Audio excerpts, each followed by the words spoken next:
ഈ പുതിയ പ്രഭാതത്തിൽ ഒരു സന്തോഷ വാർത്ത കൂടിയുണ്ട്. നമുക്ക് ഈ വർഷത്തിലെ ആദ്യത്തെ ഉപവാസ പ്രാർത്ഥന, 3 ദിവസത്തെ പ്രാർത്ഥന നാളെ മുതൽ ആരംഭിക്കുന്നു. വേഴം, വെള്ളി, ശനി ഈ പ്രാർത്ഥനകളിൽ വൈകിട്ടുള്ള സമയത്ത് നമുക്ക് പങ്കെടുക്കാം.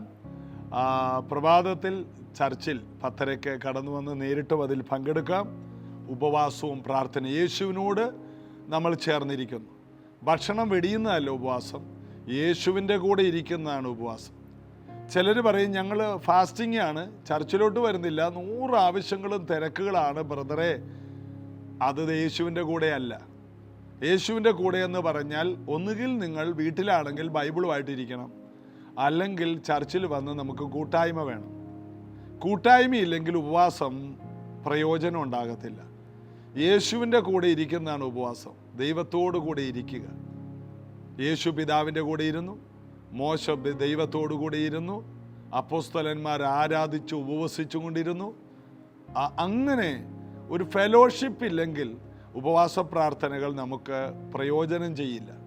അതുകൊണ്ട് ഈ വർഷത്തെ ഉപവാസ പ്രാർത്ഥന എല്ലാവരും ഒരുമിച്ച് കൂടുവാൻ നിങ്ങൾ ഉത്സാഹിക്കണം.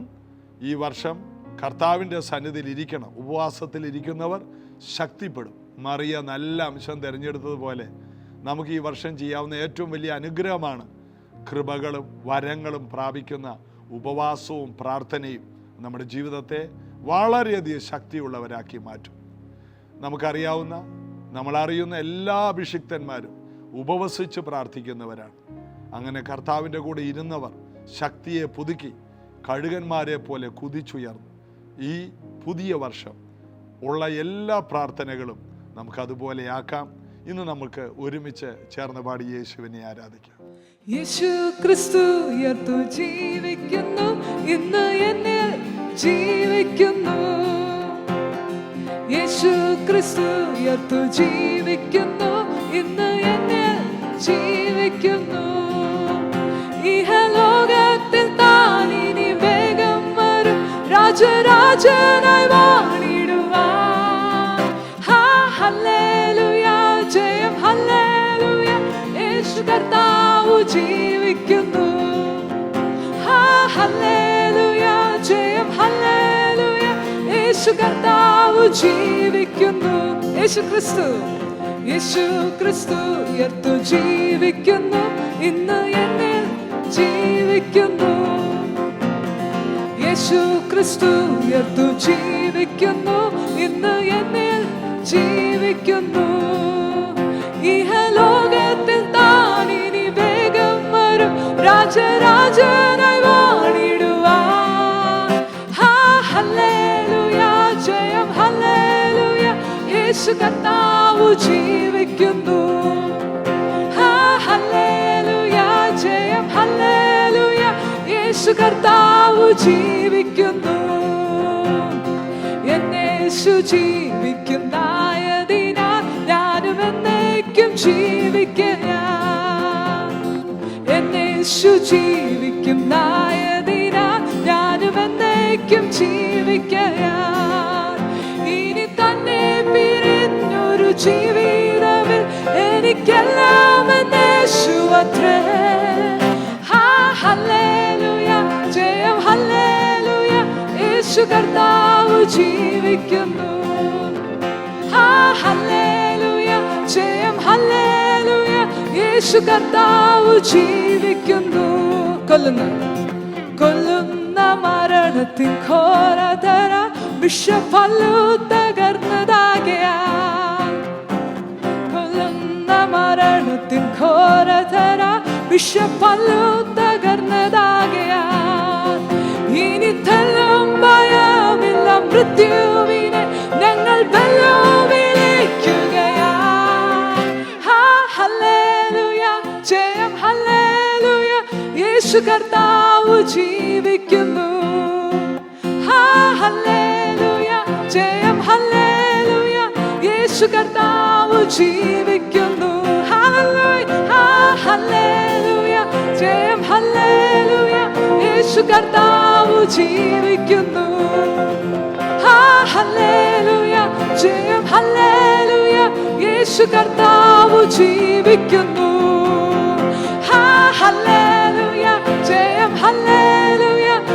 യേശു കർത്താവ് ജീവിക്കുന്നു. ഹല്ലേലൂയ ജയം ഹല്ലേലൂയ യേശു കർത്താവ് ജീവിക്കുന്നു. ഹല്ലേലൂയ ജയം ഹല്ലേലൂയ യേശു കർത്താവ് ജീവിക്കുന്നു. യെശയ്യാ പ്രവചനം 53-3 വാക്യത്തിലാണ് നമ്മൾ വായിക്കുന്നത്. അവൻ മനുഷ്യരാൽ നിന്ദിക്കപ്പെട്ടും ത്യജിക്കപ്പെട്ടും വ്യസനപാത്രമായും രോഗം ശീലിച്ചവനുമായി ഇരുന്നു. ഇതിനകത്ത് അവൻ കഷ്ടത അനുഭവിക്കുന്നവനായും രോഗം ശീലിച്ചവനായും ഇരുന്നു എന്ന് മറ്റൊരു പരിഭാഷയിൽ പറയുന്നു. കഷ്ടത അനുഭവിക്കുന്നവനായും രോഗം ശീലിച്ചവനായും. അപ്പോൾ അതിൻ്റെ അർത്ഥം വ്യസനപാത്രം, കഷ്ടത അനുഭവിക്കുന്നവൻ. യേശു എന്തിനാണ് കഷ്ടത അനുഭവിച്ചത്? യേശു എന്തിനാണ് ദരിദ്രനായി തീർന്നത്? കൊരിന്ത്യ ലേഖനത്തിൽ പറയുന്നു, അവൻ്റെ ദാരിദ്ര്യത്താൽ നമ്മൾ സമ്പന്നരാകേണ്ടതിന്. അപ്പൊ കഷ്ടത അനുഭവിക്കുന്നവനായി യേശു ഈ ഭൂമിയിൽ കഷ്ടതയോടെ ജീവിച്ചത് അവൻ്റെ ആ കഷ്ടതയുടെ ആ ദാരിദ്ര്യത്തിലൂടെ നമ്മൾ സമ്പന്നരാകാൻ നമുക്ക് വേണ്ടി അവൻ കഷ്ടതയുള്ളവനായി വന്നു. യേശുവിന് ഒരു രാജകൊട്ടാരത്തിൽ പിറക്കാമായിരുന്നില്ലേ? ജനങ്ങൾ പോലും, ജ്ഞാനികൾ പോലും തെറ്റിദ്ധരിച്ചു. യഹൂദന്മാരുടെ രാജാവായി പിറന്നവൻ കൊട്ടാരത്തിലല്ലേ വരേണ്ടത്? എല്ലാവരും യേശുവിനെ അംഗീകരിക്കാഞ്ഞതിൻ്റെ കാരണവും എന്താണ്? യേശു കൊട്ടാരത്തിൽ ജനിച്ചില്ല എന്നുള്ളതാണ്. യേശു രാജകൊട്ടാരത്തിലാണ് ജനിച്ചിരുന്നതെങ്കിൽ യേശുവിനൊരു നിന്ന വരില്ല. യേശു ജനിച്ചത് പോലും എവിടെയാണ്? ജനിച്ചത് വഴിയിലാണെന്ന് ചരിത്രം പറയുന്നു. സത്രത്തിൽ ഇടമില്ലാത്തത് കൊണ്ട് വഴിയിൽ പ്രസവിച്ചു. അങ്ങനെ യേശു കുഞ്ഞിനെ എടുത്ത് ഒരു പശുത്തൊട്ടിയിൽ, ശീലകൾ ചുറ്റപ്പെട്ടവനായി പശുത്തൊട്ടിയിൽ കിടത്തിയെന്നാണ്. അതായത് ഒരു മനുഷ്യനുണ്ടാകുന്ന ഏറ്റവും വലിയ കഷ്ടത അനുഭവിക്കുന്ന സാമ്പത്തികമായ വളരെ ബുദ്ധിമുട്ടുള്ള, സാമ്പത്തിക പിന്നോക്കമുള്ള ഒരു കുടുംബത്തിലാണ് യേശു വന്ന് പിറന്നത്. അതുകൊണ്ടാണ് 8-ാമത്തെ ദിവസം യേശു കുഞ്ഞിനെ പരിച്ഛേദന ഏൽപ്പിക്കാൻ ദേവാലയത്തിലേക്ക് കൊണ്ടുപോകുമ്പോൾ ഒരു കുറുപ്രാവിനെ യാഗം കഴിക്കാൻ കൊണ്ടുപോയെന്ന് വായിക്കുന്നത്. കാരണം പാവപ്പെട്ടവരുടെ യാഗമാണ് കുറുപ്രാവ്. അല്ലാത്തവർക്ക് കാളയും ആട്ടുകൊറ്റനുമുണ്ട്. സമ്പന്നരുടെ യാഗം ആട്ടുകൊറ്റനും കാളയുമാണ്. എന്നാൽ വളരെ സാധുക്കൾക്ക് യാഗം കഴിക്കണം. അതിനുവേണ്ടി ദൈവം വെച്ചിരിക്കുന്ന ഒരു പ്രമാണമാണ് അങ്ങനെയുള്ളവർ പ്രാവിനെ യാഗം കഴിക്കണം. അത്രയും സാമ്പത്തിക പ്രതിസന്ധിയിൽ കിടക്കുന്ന ആ കുടുംബം, അത്രയും ദാരിദ്ര്യത്തിൽ കിടക്കുന്ന ആ കുടുംബത്തിലേക്ക് വന്ന് പിറക്കാൻ ദൈവപുത്രന് മനസ്സായി. അതുകൊണ്ട് മറിയോട് ഗബ്രിയേൽ മാലാഖ വന്ന് പെർമിഷൻ ചോദിക്കുകയാണ്. കൊട്ടാരത്തിൽ ഉള്ള ഒരു രാജ്ഞിയുടെ അടുക്കലല്ല ചെന്ന് ഗബ്രിയേൽ മാലാഖ പെർമിഷൻ ചോദിച്ചത്. ഒരു ഗതിയും പരഗതിയും ഇല്ലാത്ത ഒരു വീട്ടിലെ ഒരു പാവപ്പെട്ട പെൺകുട്ടി, നാളെ എന്താകുമെന്ന് അറിയില്ല, ഒരു സാധുവായ ഒരു പെൺകുട്ടി, ഒരാശാരി പണിക്കാരനെ കല്യാണം കഴിക്കാൻ പോകുന്നു. ആ വീട്ടിലേക്ക് യേശുവിന് വരാൻ അതിന് പോലും ദൈവം വന്ന് പെർമിഷൻ ചോദിക്കുകയാണ്. നിന്റെ ഗർഭപാത്രത്തിൽ ഇതാ രാജാതി രാജാവ് പിറക്കാൻ പോവുകയാണ്. അവൾ അതിശയിച്ചു പോയി. അവൻ വലിയവനാകും, അവൻ്റെ രാജ്യത്തിന് അവസാനമുണ്ടാകില്ല, അവൻ ഇസ്രായേലിൽ ദാവീദിന്റെ കുടുംബത്തിന് എന്നേക്കും രാജാവായിരിക്കും.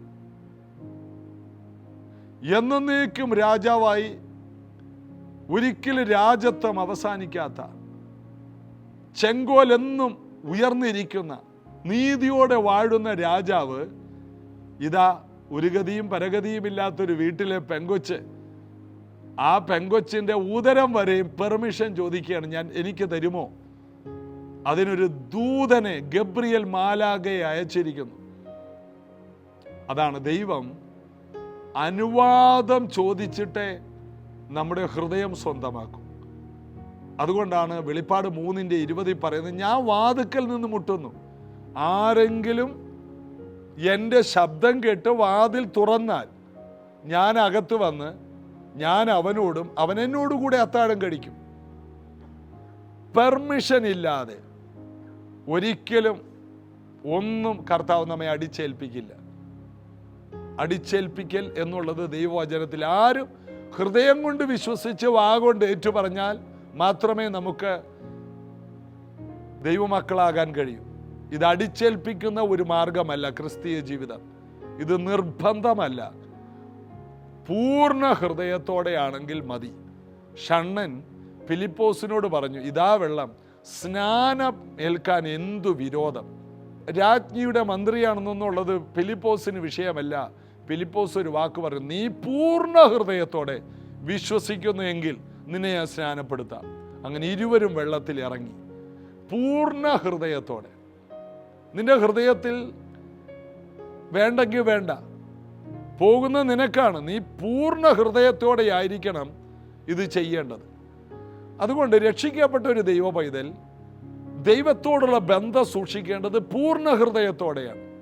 ഇന്ന് പലരും പൂർണ്ണ ഹൃദയത്തോടെ ദൈവത്തെ ആരാധിക്കാറില്ല, പൂർണ്ണ ഹൃദയത്തോടെ ദൈവത്തെ സേവിക്കാറില്ല, സ്നേഹിക്കാറില്ല, ദൈവത്തിൻ്റെ ശുശ്രൂഷകൾ ചെയ്യാറില്ല, ഹൃദയപൂർവം ജീവിക്കാറില്ല.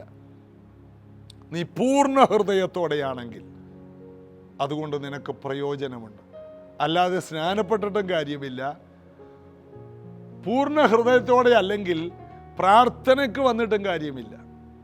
യേശുവിൻ്റെ വരവ്, അവൻ ഈ ഭൂമിയിലേക്ക് മുഴു ഹൃദയത്തോടെ വന്നു.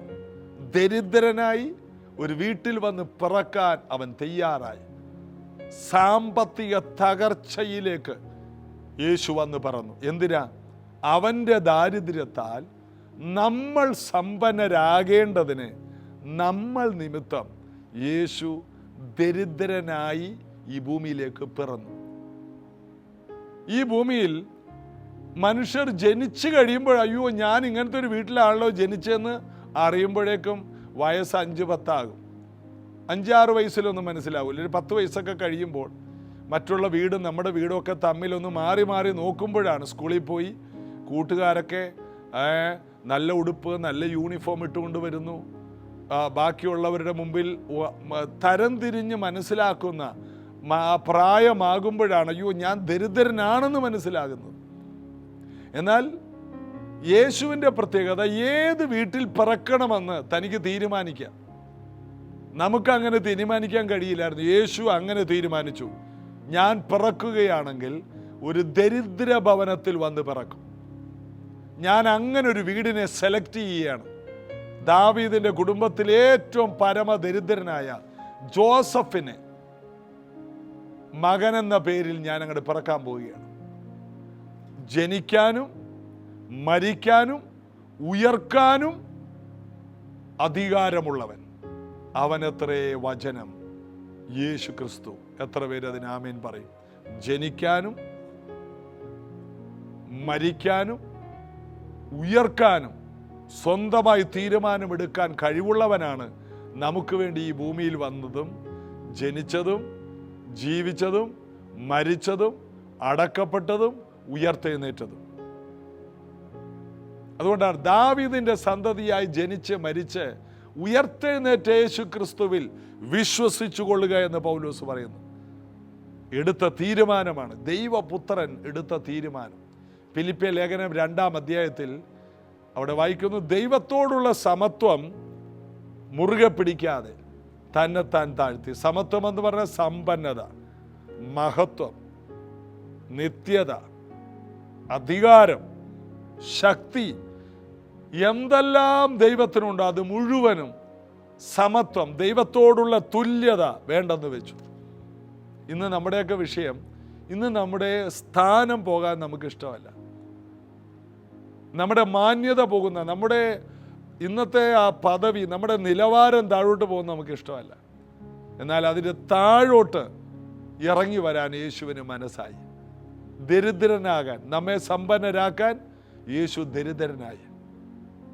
നമ്മെ ശക്തരാക്കാൻ യേശു ബലഹീനനെ പോലെയായി. യേശു ശിഷ്യന്മാരോട് പറഞ്ഞു, ഞാൻ നിങ്ങളുടെ കാല് കഴുകിയത് കൊണ്ട് ഞാൻ നിങ്ങളുടെ ശുശ്രൂഷക്കാരനാണ്. ഇപ്പം നിങ്ങളുടെ ശുശ്രൂഷ ഞാൻ ചെയ്തു. അപ്പോൾ ഒന്നാമനാകാൻ ആഗ്രഹിക്കുന്നവരെല്ലാം എല്ലാവരുടെ ശുശ്രൂഷക്കാരാകട്ടെ. അപ്പോൾ യേശു ഈ ഭൂമിയിൽ വന്ന് തന്നെത്താൻ താഴ്ത്തുന്ന ഒരു ശുശ്രൂഷയും പഠിപ്പിച്ചു. മറ്റുള്ളവരുടെ കാല് കഴുകുന്ന ഒരു ശുശ്രൂഷയും കൂടി. അതിൻ്റെ അർത്ഥം മറ്റുള്ളവരെ ശുശ്രൂഷിക്കുവാൻ കഴിയുന്ന വ്യക്തിയായിരിക്കും ഏറ്റവും ഉന്നതനാകുന്നത്. തന്നെത്താൻ താഴ്ത്തുന്നവൻ ഉയർത്തപ്പെടും. യേശു പഠിപ്പിച്ചു. യേശു തന്നെത്താൻ താഴ്ത്തിയവനാണ്. ഒരു സത്യം അറിയാമോ? മനുഷ്യരെത്ര താഴ്ത്തിയാലും നമ്മൾ താഴില്ല. നമ്മളെ താഴ്ത്താനും കഴിയില്ല. എന്നാൽ നാം നമ്മെ താഴ്ത്തിയാലോ അപ്പോൾ നമ്മൾ ഉയരാനും തുടങ്ങും. ഈ സംവിധാനം യേശു പറഞ്ഞു തന്ന മർമ്മമാണ്. കർത്താവിൻ്റെ മക്കളത് വിശ്വസിക്കുക. തന്നെത്താൻ താഴ്ത്തുക. വേഷത്തിൽ മനുഷ്യനായി ദാസരൂപമെടുത്തു. ക്രൂശോളം താൻ അനുസരണമുള്ളവനായി. അവൻ ദരിദ്രനായി തീർന്നത് നമ്മുടെ സമ്പന്നതയ്ക്ക് വേണ്ടിയാണ്. ഈ ഭൂമിയിൽ നാം സമ്പന്നതയിൽ ജീവിക്കുവാൻ യേശു ഈ ഭൂമിയിൽ ദരിദ്രനായി തീർന്നു. ആ ദാരിദ്ര്യത്തെ നമ്മൾ അംഗീകരിക്കണം. യേശു ദരിദ്രനായത് എന്നെ സമ്പന്നനാക്കണം. ഡെയിലി പറയുക.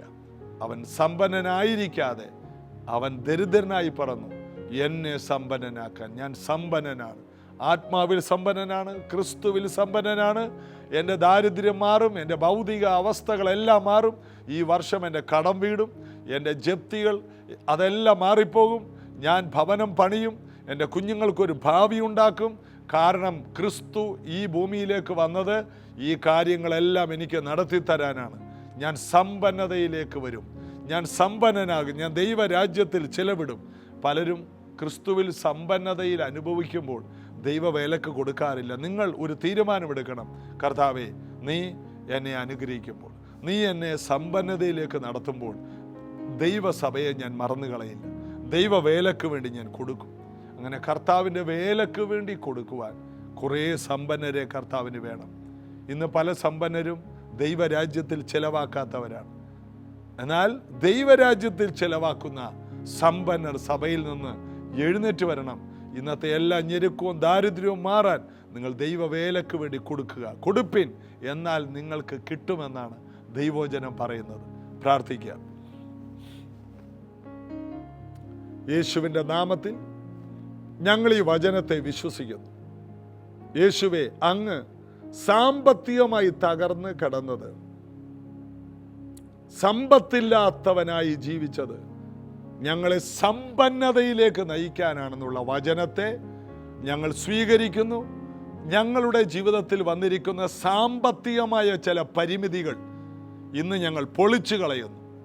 യേശുവിൻ്റെ നാമത്തിൽ ഇത് കേൾക്കുന്ന പലരും ജീവിക്കാൻ കഴിയാതെ, സാമ്പത്തികമായി മുന്നോട്ട് പോകാൻ കഴിയാതെ വളരെ കഷ്ടത്തിലൂടെ പോകുന്നവർക്ക് ഈ വചനം വിടുതലാകട്ടെ. ഇപ്പോൾ ഇത് കേട്ടുകൊണ്ടിരിക്കുമ്പോൾ തന്നെ സാമ്പത്തിക ഉറവകൾ ഇവർക്ക് തുറക്കട്ടെ. ഭവനങ്ങളുടെ പണികൾ പൂർത്തിയാകട്ടെ. കുഞ്ഞുങ്ങളുടെ വിവാഹം, അവരുടെ ഉയർന്ന വിദ്യാഭ്യാസം, അതിനുവേണ്ട അത്ഭുത സാമ്പത്തിക ഉറവകൾ ഈ മക്കൾക്ക് തുറക്കട്ടെ. നന്മകൾ ഉണ്ടാകട്ടെ.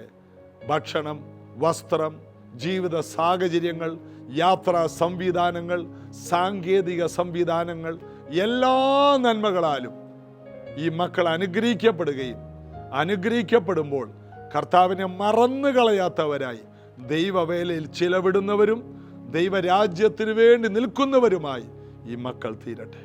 അനുഗ്രഹിക്കുന്നു യേശുവിൻ നാമത്തിൽ പിതാവേ, ആമേൻ. ഞാൻ വിശ്വസിക്കുന്നു സാമ്പത്തികമായി വലിയ വിടുതലുകൾ ഈ കേട്ട വചനത്തിലൂടെ നിങ്ങളുടെ വീട്ടിൽ സംഭവിച്ചിരിക്കുകയാണ്. വിശ്വസിക്കുക മാത്രം ചെയ്യുക. നമ്മുടെ ഉപവാസ പ്രാർത്ഥന നാളെയാണ് ആരംഭിക്കുന്നത്.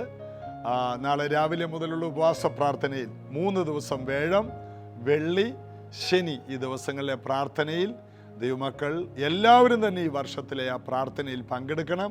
രാവിലെ 10:30 പ്രൈസ് ജനറേഷൻ ചർച്ചിൽ വെച്ചും വൈകിട്ട് സൂമിലൂടെ നമുക്ക് പങ്കെടുക്കാൻ കഴിയും. അത് രാത്രി 7 മണി തൊട്ട് 9 മണി വരെയാണ്. എല്ലാവരെയും 3 ദിവസത്തെ പ്രാർത്ഥനയിലേക്ക് പ്രത്യേകം ക്ഷണിക്കുന്നു. നാളെ രാവിലെ ഇതേ സമയത്ത് വീണ്ടും ഈ പ്രാർത്ഥനയിൽ പങ്കെടുക്കാം. God bless you.